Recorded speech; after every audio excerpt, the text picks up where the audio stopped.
Bah alors, ça a été ton premier mois de freelance? Bah super, j'ai fait 3000 € de bénéfices, donc je vais pouvoir me verser un gros salaire. Ne me dis pas que tu penses que je vais te verser les 3000 € en entier. Bah si, pourquoi? Oublie-moi tout ça, viens avec moi, je vais me prendre un petit café et je vais tout t'expliquer. Faut d'abord que tu saches, sur tes 3000 €, il y aura l'URSSAF qui attend sa part, il y aura ta mutuelle à payer, il y aura tes outils à payer, il y aura aussi tes 5 semaines de vacances qui sont bien sûr pas payées du tout. Du coup là, sur tes 3000 €, il va pas t'en rester beaucoup. On va faire simple et je vais t'expliquer comment tu peux recevoir tes 3000 € nets par mois. D'abord, on va éviter l'erreur que la plupart des freelances font, c'est qu'ils facturent, ou ils comptent facturer sur 20 jours. C'est une très grande erreur parce qu'en fait, tu factures que sur 15 jours. On va dire que les 5 autres jours, on va les laisser pour la partie administrative et pour la prospection, bien sûr. Je vais te simplifier le calcul aussi.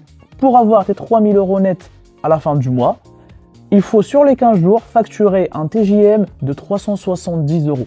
Du coup, il faut que tu factures pour chaque journée du travail 370 € pour avoir tes 3000 € nets à la fin du mois. Maintenant, on va parler statut.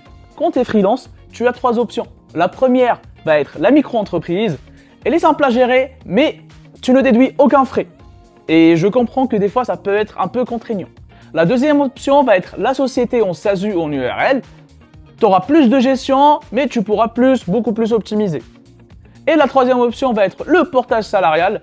Tu as la sécurité et tous les avantages d'un salarié, mais malheureusement, tu devras laisser 50% de ce que tu fais sur la table.